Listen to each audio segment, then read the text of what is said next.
మనం శివ ఆనంద లహరిలో శంకరాచార్యులు వారు స్వామిని తన హృదయంలో ఉంచుకోవటం కోసం ఎన్ని పాటలు పడుతూ ఉన్నారో అర్థమవుతుంది. అంటే భగవంతుడిని మన మనసులోకి చొప్పించుకోవటం అనేది ఎంత కష్టమో, ఎంత ఇష్టమైన పనో చెప్తూ ఉన్నారు ఒక్కొక్క శ్లోకంలో. నా పూర్వపుణ్య ఫలం వల్ల నిన్ను చూడటానికి వచ్చినా, నా ముందు ఉండే దేవతల వల్ల నిన్ను చూడలేకపోతున్నానయ్యా! అంటూ ఒక శ్లోకంలో చెప్తూ వచ్చారు. ఇంకొక శ్లోకానికొచ్చేసేసరికి, నా మనస్సు ఒక కోతి లాంటిది. నీవేమో ఆది భిక్షువువి. కాబట్టి కోతిని తీసుకుని వెళ్తే భిక్షువు బాగా వేస్తారు. నాకు నీతో పాటు ఉన్నట్టు ఉంటుంది. తనతో పాటు ఇక్కడ ఆ భావం చూడండి. నేను నా మనసు కోతి. ఈ కోతిని తీసుకెళ్ళు అంటే తన మనసు ఎప్పుడు భగవంతుడి సాన్నిధ్యంలో ఉంటుంది అంటూ కోరుకుంటున్నారు. ఎన్ని రకాలుగా స్వామి మదిలో తన మదిలో స్వామి ఉండాలి అని, స్వామి మదిలో తను ఉండాలని, స్వామికి దగ్గరగా తాను ఉండాలి అని కోరుకుంటూ ఉన్నారు. ఎంత సౌఖ్యంగా, ఎంత ఆనంద లహరులతోటి ఒక్కొక్క శ్లోకంలోని భావం అలా మనసుకి హత్తుకునేలా ఉన్నది. నా మనసు ఒక గుడారం అయితే ఆ గుడారంలో ఉండయ్యా అంటున్నారు. ఎవరు తనొక్కడే కాదు ప్రమదగణాలతో సహా. ఈ శ్లోకంలో ఏం కోరుకుంటున్నారు? అసలు ఈశ్వర సాక్షాత్కారం ఎప్పుడు లభిస్తుంది? ఒకవేళ లభించిందే అనుకో, ఒకవేళ శివుడే వచ్చి దర్శనం ఇచ్చారే అనుకో, అప్పుడేం జేయాలి? నిజమే గదా! నిజంగా స్వామి మన దగ్గరికొచ్చి, నీకు ప్రత్యక్షం అవుతున్నాను అని జెప్పంటూ మన కళ్ళ ముందుకు కనబడితే భయపెట్టి ఎళ్ళిపోతామా? స్వామికి సపర్యలు చేస్తామా? కోరికల లిస్ట్ జెప్తామా? స్వామిని చూస్తూ ఏడుస్తూ కూర్చుంటామా? నా పూర్వజన్మ ఫలితం వల్ల నువ్వొచ్చావు స్వామి అని. ఏం చెయ్యాలి? మనకేమీ తెలీదు కాబట్టి, శంకర భగవత్పాదుల వారు మనకి ఈ శ్లోకంలో చెప్తున్నారు. कदा वा त्वां दृष्ट्वा गिरिशतव भव्याङ्घ्रियुगलं गृहीत्वा हस्ताभ्यां शिरसि नयने वक्षसि वहन् समाश्लिष्याघ्राय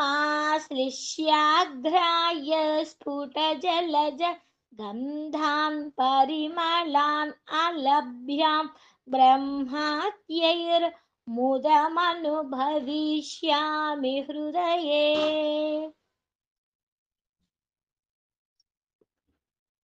ఈశ్వరకి ఈశ్వర దర్శనం అయితే ఎలా ఉంటుంది? ఆ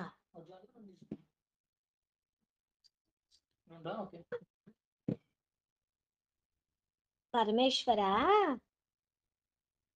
నిన్ను దర్శించి నీ శుభకరమైన పాద పద్మాలను నా చేతిలో పట్టుకోవాలి.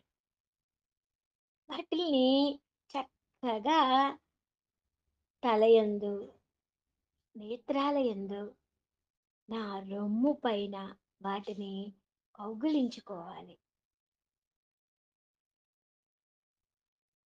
వికసించిన పద్మం యొక్క వాసన గల పరిమళాలతో నీ పాదాలు ఉంటాయి కదా!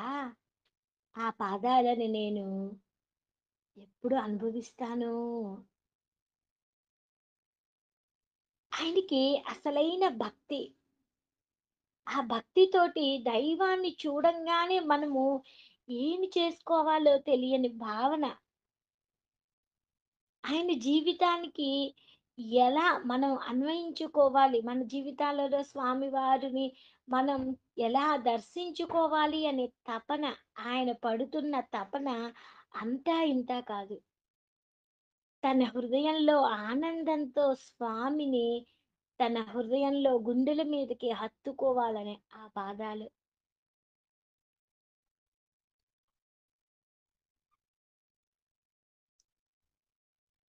శివుని పాదాల జంటలని ఆగ్రాం ఆపాద ఆపాద మస్తకము కూడా స్వామిని అలా చూసి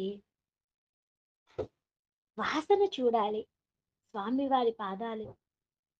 ఆ పాద పద్మ వాసనని ఎందుకు చూడాలి? స్ఫుట జలజ గంధాం పరిమళాన్. హ్మ్. నీ పాదాలు పద్మముల వలె సువాసనలతోటి పరిమళిస్తూ ఉంటాయట కదయ్యా! ఆ వాసన నేను ఎందుకు ఎప్పుడు చూడాలో, అందుకనే కళ్ళ దగ్గర పెట్టుకోవాలి అని చెప్పని మనసు ఆరాట. ముక్కు దగ్గర పెట్టుకొని వాసన చూడాలి అంటూ. కళ్ళతో కళ్ళకద్దుకోవాలి అని. స్వామి మన ఇంటికే వచ్చారనుకోండి, మనం ఏం చేయాలి? చక్కగా అలా భార్యాభర్తలము ఇద్దరము కలిసి కూర్చొని స్వామికి ఒక పెద్ద పీట వేసి ఆ పీట మీద స్వామి రండి కూర్చోండి అని పిలవాలి. స్వామి చక్కగా కూర్చున్నారు. కూర్చున్నప్పుడు బంగారు పళ్ళెరంలో స్వామివారికి పాదాలు అలా పెట్టాలి. స్వామొక్కడే వస్తే బాగోదు కదా! అమ్మ కూడా రావాలి. అమ్మవారు, అయ్యవారు ఇద్దరూ వచ్చి ఆది దంపతులు మన ఇంట్లో వచ్చినప్పుడు, మన మనసులోకి వచ్చినప్పుడు వాళ్ళిద్దరి 4 పాదాలు చక్కగా అలా ఒక పెద్ద బంగారు పళ్ళెరంలో పెట్టి, ఆ పళ్ళెంలో ఆ 4 పాదాలను చూస్తూ, అమ్మవారి పాదాలకు ఉన్న పసుపు, పారాణి, అమ్మవారికి కాళ్ళకు పెట్టుకున్న మెట్టెలు, అమ్మవారి కాళ్ళకు పెట్టుకున్న ఆహ్, బ అదేంటది కడియాలు, హ్మ్. పట్టీలు అవన్నీ అమ్మవారియి చూసుకుంటూ, స్వామి పాదాలు ఎంతో తెల్లగా, మృదువుగా ఉన్న ఆ పాదాలను చూస్తూ, మీ వారు ఆ పాదాలని కడుగుతూ ఉన్నారు. మీ మీరు చేత్తోటి అలా అద్దుతూ ఉన్నారు. ఒకళ్ళు నీళ్లు పోస్తూ ఉన్నారు. ఒకళ్ళు పాదాలని రుద్దుతూ ఉన్నారు. ఆ రుద్దిన తరువాత ఆ స్వామివారి పాదాలను కడిగిన ఆ నీటిని ఆ స్వామివారి బొటనవేలు పక్కకి కొంచెం విస్తారంగా అని ఆ బొటనవేలుతో సహా అమ్మవారి పాదాల కింద ఉన్న నీళ్లు, అయ్యవారి పాదాల కింద ఉన్న నీళ్ళని మీ వారు తన శిరస్సున వేసుకొని, ఆ తర్వాత మీ శిరస్సున, మీ పిల్లల శిరస్సున వేసిన తర్వాత, ఆ పాదాలను ఇద్దరు చెరొకళ్ళవి ఆ మా బంగారు పళ్ళెలలో ఉండే ఆ పళ్ళాన్ని తీసి చక్కగా పెట్టి, ఆ కింద చక్కగా పట్టు వస్త్రం స్వామివారి పాదాలు కందకుండా పట్టు వస్త్రం పెట్టి, ఆ పాదాలను మీ కాళ్ళ మీదకు పెట్టుకొని శుభ్రంగా తుడిచి, అమ్మవారికి మీరేమో పసుపు, పారాణి రాసి చక్కగా చూసుకోండి. మీ భర్త అయ్యవారి పాదాలని శుభ్రంగా తుడిచి, ఆయనకి గంధము, పసుపు, అక్షంతలతోటి ఇద్దరికి కలిపి ఆహ్, వా పూజ చేసుకుంటూ ఉంటే అది మానసికమైన ఆనందాన్ని ఇస్తుంది. అలా మానసికంగా అమ్మవారి పాదాలని, అయ్యవారి పాదాలని మీరిద్దరి దంపతులు ఆది దంపతులను పూజ చేసుకుంటే ఎంత ఆనందం కలుగుతుందో కదా! అలాంటి ఆనందాన్ని మీరందరూ ఆస్వాదించండి.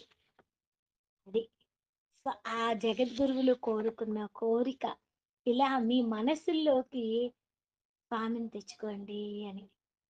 అబ్బా! ఎంత అందంగా ఉందో. మంచి వాసనొస్తుంది కదా! స్వామివారి పాదాలు, అమ్మవారి పాదాలు కడగటం వలన. కదా వా త్వాం దృष्ट्वा गिरिशतव भव्याङ्घ्रियुगलं गृहीत्वा हस्ताभ्यां शिरसि नयने वक्षसि वहन् समाश्लिष्याघ्राय स्फुटजलज गन्धान् परिमलान् अलभ्यां ब्रह्माद्यैर्मुदमनुभविष्यामि हृदये. అలా స్వామివారి పాదాలను కడిగి ఈయన మనస్సుని అర్పిద్దాము అనుకుంటున్నారు. ఏదైనా సమర్పించుకుందాము అనుకుంటున్నారు శంకరాచార్యులు వారు. ఏమి ఇస్తే ఆయనకి సంతోషం వేస్తుందో అసలు ఈశ్వరుడు ఏమి ఉన్నాయి? కానీ ఏమి ఇవ్వాలి? అని ఈ శ్లోకంలో చూస్తున్నారు.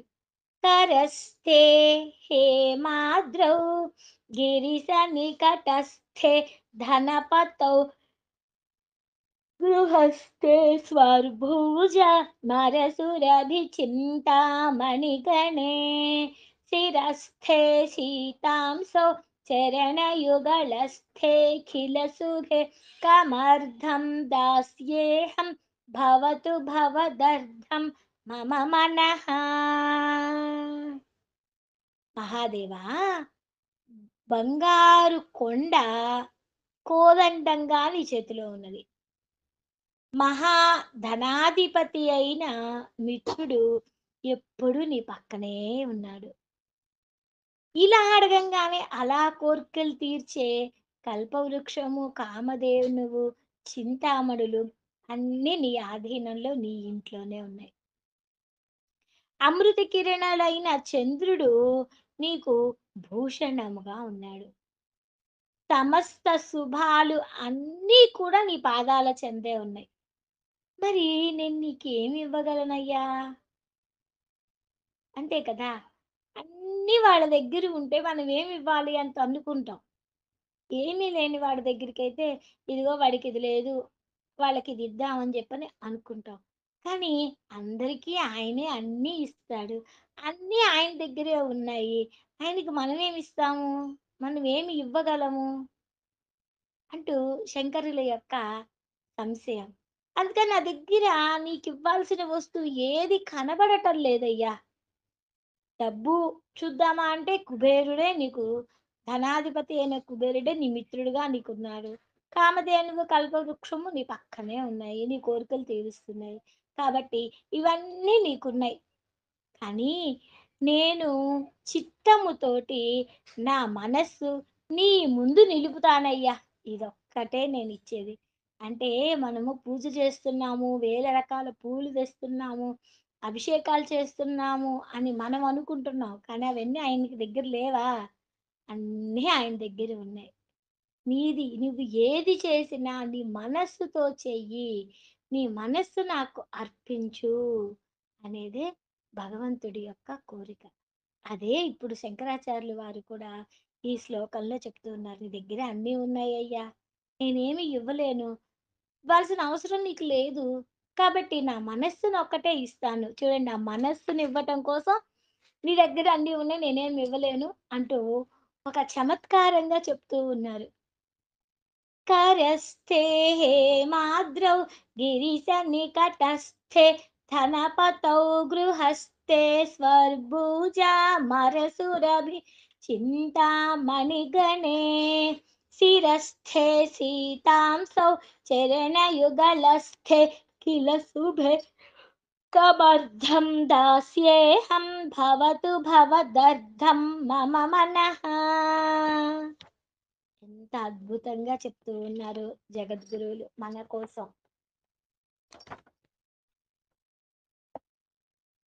సారూప్యం తవ పూజనే శివ మహాదేవేతి సంకీర్తనే సామీప్యం శివ భక్తి ధుర్య జనత సాంగత్య సంభాషణే సాలోక్యం చ చరాచరాత్మకతనుధ్యానే భవానీపతే సాయుజ్యం మమ సిద్ధమత్ర భవతి స్వామిన్ కృతార్థోస్మ్యహం. మనము కృతార్థులము అవ్వాలి అనేది, మన జీవితాన్ని కృతార్థులం చేసుకోవాలి అని చెప్పని శంకరాచార్యులు వారి యొక్క ఆలోచన. ఇక్కడ భక్తి ఎన్ని రకాలుగా ఉంటుంది? 4 విధంగా భక్తి ఉండి, అది ముక్తికి దారితీస్తాయి. అలా ఆ ముక్తి అంటే ఏమిటి? ఎలా ముక్తి వస్తుంది అంటే, సాలోక్య ముక్తి. అంటే ఈ సమస్తం మొత్తము బ్రహ్మాండం మొత్తము కూడా భగవంతుడే. ఇది మొత్తం ఆయన లోకం. ఆయన లోకము అంటే శివలోకం. ఎక్కడికి వెళ్ళినా శివభక్తులే. ఆ శివభక్తుల మధ్య నివాసము. వారితోటి సంతోషంగా భగవద్గోష్ఠి నడుస్తూ ఉంటే ఆ లోకాన్నే సాలోక్యముక్తి అంటారు. ఎక్కడైతే భగవత్ భక్తులు ఉంటారో, ఆ భక్తులలో కలిసి మనం ఎప్పుడు నిత్యము కూడా ఒక గోష్ఠిగా ఉంటే దానిని సాలోక్యముక్తి అంటారు. ఇప్పుడు మనం ఉన్న పరిస్థితి సాలోక్యముక్తి. ఏం చేస్తున్నాము? భగవంతుడిని గురించి తెలుసుకుంటున్నాము. ఆయన గురించి ఏమి చదవాలి? ఎలా తెలుసుకోవాలి? అని ఒక చిన్న ప్రయత్నం మొదలుపెట్టాం. అందుకే మీరందరూ చక్కగా వచ్చి ఒక్కొక్కటి నేర్చుకుంటూ మన జన్మని సార్థకం చేసుకుంటున్నాం. అది సాలోక్యముక్తి. ఇప్పుడు సామీప్య ముక్తి అంటే శంకరాచార్యుల వారు ఈ సామీప్య ముక్తి గురించి ఎంత చక్కగా చెప్తూ ఉన్నారు అంటే, నోరార సంకీర్తన. పార్వతీ పరమేశ్వరుల యొక్క దర్శనము వారి హృదయంలో ఉప్పొంగిపోవాలి. అలా ఉప్పొంగిపోయినప్పుడు వాళ్ళల్లో నుంచి అమ్మ, అయ్య మీద ఒక ఆర్ద్రత. ఆ ఆర్ద్రతతోటి సంకీర్తనలను చేసుకుంటూ భగవత్ సంకీర్తనలలో లీనమవ్వటం. దానిని సామీప్యముక్తి అంటారు. అది గూడా మంచి ఫలితాన్నిస్తుంది. చూడండి, అన్నమయ్య కీర్తనలు, రామదాసు కీర్తనలు ఇవన్నీ కూడా భగవంతుణ్ణి ఆర్తితో సంకీర్తనలు చేశారు వారందరూ. ఆ ఆ పాటలు పాడుకుంటూ సాలోక్య సామీప్య ముక్తి. ఇక సారూప్య ముక్తి. శంకరులు ఎప్పుడూ కూడా ఏకాగ్రతతో శివ పూజ చేశారు. విష్ణు సహస్రనామాలలో ఒక నామం ఉంది. నా విష్ణుమర్చయేత్ అంటూ. అంటే విష్ణు కీర్తయే విష్ణు అంటూ. అంటే విష్ణువు కాక విష్ణువుని అర్పించరాదు. విష్ణువుని కాక విష్ణువుని కీర్తించరాదు అంటారు. నా రుద్రమర్చయేత్ అంటే రుద్రుడు కాక రుద్రుణ్ణి పూజించరాదు. అందుకనే మనకి న్యాసము అనేది ఉంటుంది. ఈ న్యాసములో ఏం చెప్తారు? మన మనస్సు మొత్తం భగవంతుడిలోకి వెళ్ళాలి అంటే, మన శరీరం మొత్తము కూడా భగవంతుడి యొక్క నామంతోటి న్యాసం చేసుకోవాలి. అంగన్యాస, కరన్యాసాలు అంటారు. అదే మహాన్యాసము అంటూ రుద్రాభిషేకంలో ఉంటుందన్నమాట. అలా మహాన్యాసము చేసుకుని మనము భగవంతుడికి పూజ చేయటం వలన తానే శివుడైపోతాడు. తానే శివుడయ్యి ఆ శివుడిని పూజిస్తూ ఉంటారు. అలా మనసు తన్మయం కావాలి. తాదూప్యం చెందాలి. మనసు ఏ ఆకారాన్నైతే పొందుతుందో, మనము అదే ఆకారము కలవారం అవ్వాలి. శివుడిని పూజిస్తున్నామనుకో, మనము శివుడిలా అయిపోవాలి. ఆ శివుడిని పూజించాలి. బంగారాన్ని చెయ్యాలి అంటే, బంగారం అయితేనే బంగారం దానిలో కలిసిపోతుంది. అలానే మనం శివుడైతే ఇక్కడ స్త్రీ పురుష భేదం లేదు. మనమే శివుడైపోతే ఆ శివుడిని అర్చించటం. ఆహా! ఎంత అందంగా ఉంది అన్నట్టుగా. శివుడే అయిపోయి శివుడిని పూజించటం. ఇలా దానిని సారూప్యముక్తి అంటారు. సాయుజ్యముక్తి నాలుగవది. ఇది ధ్యానములో ఈ సాయుజ్యం అనేది సిద్ధిస్తుంది. సాయుజ్యాన్నే కైవల్యం అంటారు. అంటే ఈ ప్రపంచం మొత్తము కూడా మొత్తం పరమాత్మదే. దానిలో ఉండే రూపము కూడా పరమాత్మే. పరమాత్మ వేరు, మనము వేరుగా ఉండము. ఈ బ్రహ్మాండానికి నిజ రూపం బ్రహ్మాండం అయితే, ఆ బ్రహ్మాండం మొత్తం ఒక ఆత్మగా ఉంటుంది. ఆ ఆత్మగా ఉండే నిజమైన దృష్టి ఏదైతే ఉందో, దానిని కైవల్యం అంటారు. అంటే జీవించి ఉండగా కలిగే ఈ అనుభూతిని జీవన్ముక్తి అంటారు.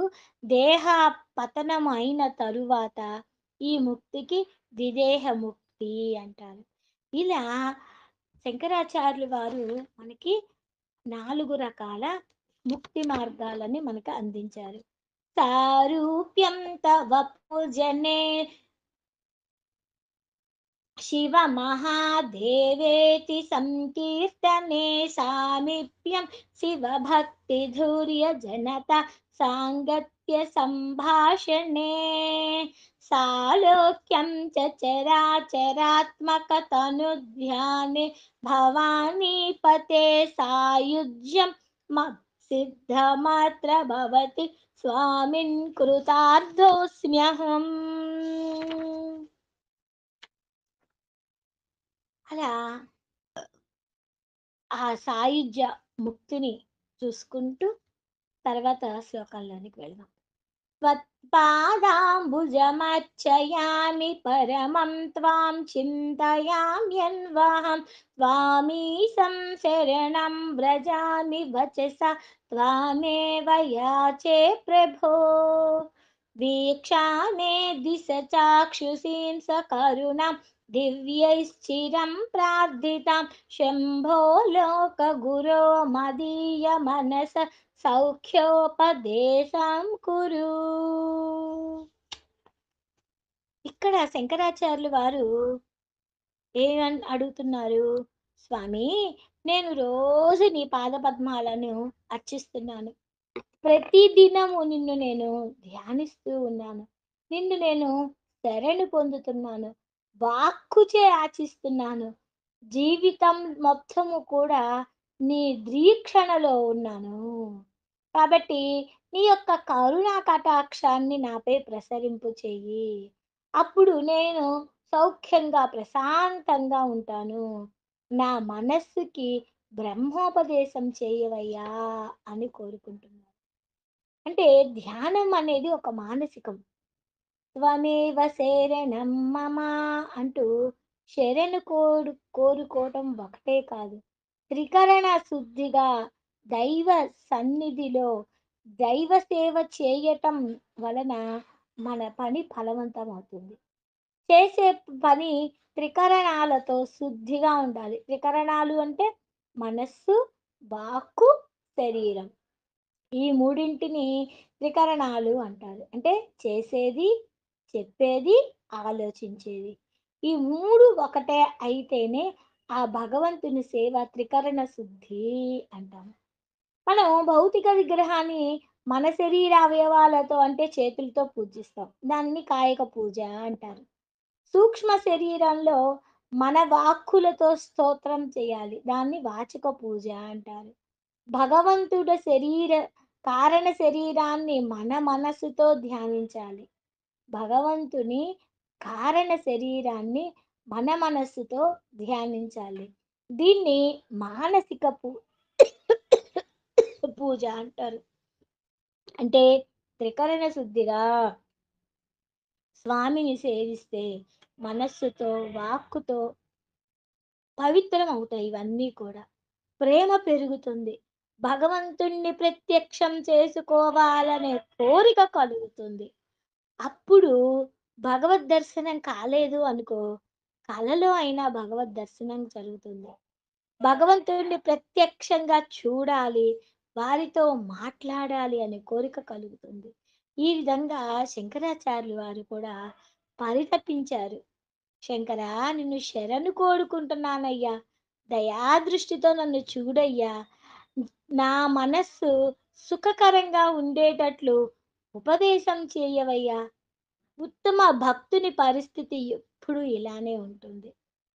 చెరువులో పడ్ చెరువులో నుండి గట్టుపై పడిన చేపలాగా భగవద్ దర్శనానికి, భగవంతునితో మాట్లాడటానికి ఆ భక్తుడు పరితపిస్తూ ఉంటాడు.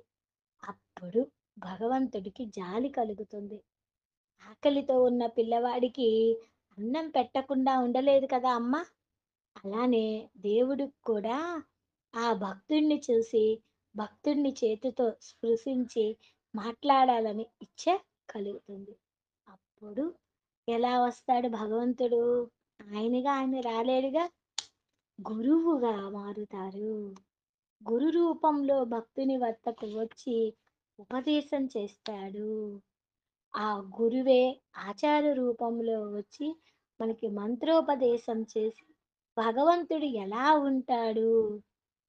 అప్పుడు తన భక్తికి ఆ గురువే మనకి మంత్రోపదేశం చేసి ఆ మార్గాన్ని సుమగం చేస్తారు.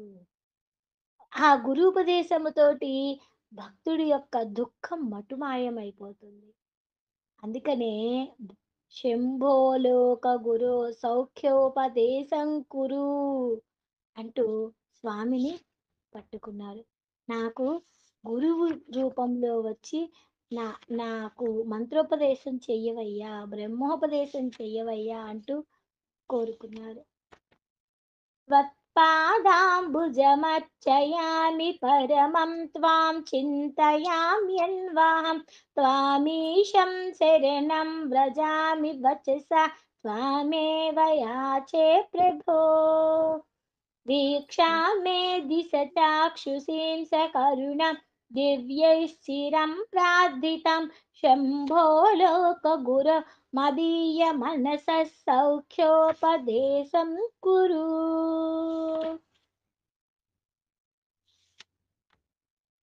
ఈ శ్లోకంలో స్వామికి శుశ్రూష చేయాలనే కోరిక. అంటే మనకి ఆహ్, ఏమంటారు? ఆయనకి వస్త్రాలు సమర్పించాలి అని, ప్రసాదం పెట్టాలి అని కోరిక. ఆయనేమో సర్వవ్యాపకుడు. అందుకోసం అని జెప్పని ఆ శుశ్రూష చెయ్యజాలలేను. నేను చెయ్యలేను నీకు. నీకు వస్త్రాలివ్వలేను. తర్వాత ప్రసాదాలు నీకు పెట్టలేను అంటూ చెప్తూ ఉన్నాడు. ఎందుకు ఇవ్వలేను అంటున్నారో చూద్దాం. वस्त्रोद्धूतविधौ सहस्रकरतः पुष्पार्चने विष्णुत गन्धे गन्धवहात्मतान्न पचने बर्हिर्मुखाध्यक्षताम् पात्रे काञ्चनगर्भतास्ति मयि चेद्बालेन्दुचूडामणि शुश्रूषां करवाणि ते पशुपते స్వామిన్ త్రిలోకి గురో హే బాలేందు చూడామనే అంటున్నారు. ఎంత చక్కగా పిలుస్తారో శంకరాచార్యులు వారు అమ్మవారిని, అయ్యవారిని. ఓ చంద్రశేఖరుడా బాల ఇందు చూడామణే.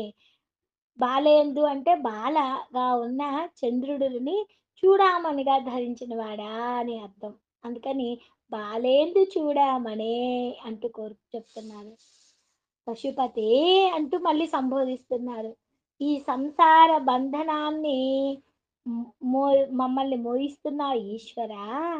నీవు 3 లోకాలకు రహస్యార్థాలను ప్రకటిస్తూ ఉంటారు.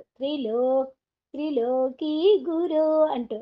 అందుకని 3 లోకాలకు సంబంధించిన రహస్యార్థాలను ప్రకటించే పరమశివ నీకు వస్త్రం ఇచ్చి ఉపచారం చేద్దామా అని అనుకున్నా. పోనీ వస్త్రం ఇచ్చి చేద్దాము అంటే నువ్వు ఎక్కడున్నావు? ఎక్కడున్నావు? ఎన్ని చోట్లున్నావు? అని మనకి తెలీదు గదా! మనం చేస్తూ ఉంటాం మన పూజలో.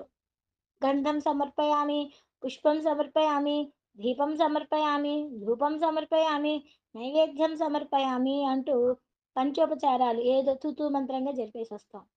ఇంకొంచెం పోయి నేను షోడశోపచారాలు చేస్తాను అంటూ చేస్తాం. షోడశోపచారము ఇంకా దాంట్లో ఏం కలుస్తాయి? వస్త్రం, పుష్పం, గంధం, నైవేద్యం, అర్ఘ్యపాత్రలతోటి ఇలా రకరకాలుగా మనం అమ్మవారిని, అయ్యవారికి పూజ చేస్తాం. ఇంకా చతుషష్ఠి ఉపచారాలు చేస్తా ఉంటారు. 64 ఉపచారాలు చేస్తూ ఉంటారు. ఈ శ్లోకంలో అయ్యా! నీకు నువ్వేమో పెద్ద సర్వ శరీర అధ్యక్షుడివి. నీవు పశుపతివి. మా అంటే పశుపతి అంటే మా సంసార బంధాలలో ఉండే, మాలో ఉండే జీవులని రక్షించేవాడివి. నువ్వు ముల్లోకాలలోనూ ఉంటావు. నిన్ను సేవిద్దాము అనుకున్నా. నీకు వస్త్రం సమర్పిద్దాము అనుకున్నా. నా వల్ల కాదయ్యా! నీకు వస్త్రం సమర్పిద్దాము అంటే. సహస్రకరుడైన నువ్వెక్కడున్నావు? ముల్లోకాలలో ఉన్నావు. అందుకోసం అని చెప్పని నీకు వస్త్రం సమర్పించాలి అంటే, ముల్లోకాలను ఏలే నీతో పాటు ఉండే సహస్రకరుడైన సూర్య భగవానుడే ఇవ్వాలి. ఎందుకు అంత పెద్ద వస్త్రం వేశాననుకో అది ఆరబెట్టడానికే టైం పట్టిద్ది గదా! మనం వాషింగ్ మిషన్‌లో ఏసినా గూడా బుట్టలు ఆరట్లే ఇప్పుడు. అది మరి నీకంత వస్త్రాన్ని సమర్పించాలి అంటే, అది ఆరాలి, నీకు వెయ్యాలి అంటే నా వల్ల కాదయ్యా! 3 లోకాలు నీతో పాటు తిరిగే ఆ సూర్య భగవానుడికే కుదురుతుంది. పోనీ నీకు గ్రంథం ఇద్దాము అంటే, సర్వగ్రంథాలను మోసుకుపోయే ఆ వాసన, ఆ వాసన ఎవరిస్తారు? వాయుదేవుని వల్ల వస్తుంది. కొంచెం గంధం వస్తే నీకు త్రిలోకాలకి ఏం కనిపిచ్చిద్ది? ఏం వాసన రాదు. కాబట్టి నీకు గంధం ఇవ్వాలి అంటే, ఆ సుగంధాలలో విలక్షణమైన కాంతిని ఇచ్చే వాయుదేవుడికే సరిపోయిద్ది. నా వల్ల కాదయ్యా! అంటూ మళ్ళీ అన్నం వండి నైవేద్యం పెట్టాలి అంటే, నువ్వు 3 లోకాల్లో ఉన్నావు. నీ 3 లోకాల్లో తిరిగే నీకు అన్నం పెట్టాలి అంటే నాకు కుదరదు. నీకు దేవేంద్రుడు వంటి వాడే కావాలి. నేను ఆ పని చేయలేనయ్యా! నీకు పాత్రతో అర్ఘ్యం ఇవ్వాలి అని అనుకుంటే హిరణ్యగర్భుడైన బ్రహ్మే కావాలి. ఈశ్వరునికి ఉపచారాలు చెయ్యటం నా వల్ల కాదు. నీకు ఇవన్నీ ఇవ్వలేను. నేనివ్వలేను కాబట్టి నేనేం చెయ్యలేనయ్యా! అంటున్నారు. అంటే చెయ్యలేను అంటే ఇక్కడ ఆయన అర్థం ఏంటి? నేను సూర్యుడంతటి వాడిని కాదు, విష్ణుమూర్తి అంతటి వాడిని కాదు, వాయుదేవుడంతటి వాడిని కాదు, ఇంద్రుడు అంత వాడిని కాదు, ఆఖరికి బ్రహ్మంత వాడిని కాదు. కానీ అలా అయితే చేయగలనేమో! అలా అయితే చేయలేనేమో! నేను చెయ్యలేనయ్యా! నా వంటి వానికి నీ వంటి వాళ్ళని సేవించడం బహు కష్టంగా ఉందయ్యా! అంటూ ఎంతో చమత్కారంగా స్వామితోటి ఒక దాన్నేమంటారు? పెద్ద పిల్లలున్నారనుకో చిన్న ముద్ద పెడతారు వాళ్ళు బుజ్జి చేత్తోటి. అంత చిన్న ముద్దలు చేసి పెట్టావేంటి అని అన్నామనుకో, "నా చెయ్యి చిన్నది కదమ్మా! చిన్న ముద్దలే పెడతాను" అని అంటారు. ఇంకా గట్టిగా అడిగామనుకో, "నీకు పెట్టడం నా వల్ల కాదు పో నువ్వే తిను" అని అంటారు. గట్టిగా వాళ్ళనంట. అలా మరి ఆ చిన్న పిల్లల్లాంటి వాళ్ళం మనమైతే భగవంతుడు పెద్దగా ఉంటాడు. మన చిన్ని చేత్తోటి బుడ్డు బుడ్డు ముద్దలు పెడితే ఆయనకేం సరిపోతుంది అని శంకరాచార్యుల వారి యొక్క ఉద్దేశం. ఎంత అద్భుత శ్లోకాలు అంటే చెప్పుకుంటూ పోతే మనసు అలా తాదాత్మ్యం చెందుతూ స్వామివారి పాదాల చెంతకి మన మనసు వెళ్ళిపోవాలి. वस्त्रोद्धूतविधौ सहस्रकरता पुष्पार्चने विष्णुता गन्धे गन्धवहात्मता न पचने बर्हिर्मुखाध्यक्षता पात्रे काञ्चनगर्भतास्ति मयि चेद्बालेन्दुचूडामणि शुश्रूषां करवाणि ते पशुपते स्वामिन् त्रिलोकी गुरु శంకర శివ శంకర శివ శంభో మహాదేవ శంకర శివ హర నమ పార్వతీపతయే హర హర మహాదేవ శంభో శంకర ఏడుకొండలవాడ వెంకటరమణ గోవింద గోవింద సర్వం జగదాంబ పాదారవిందార్పణమస్తు స్వస్తి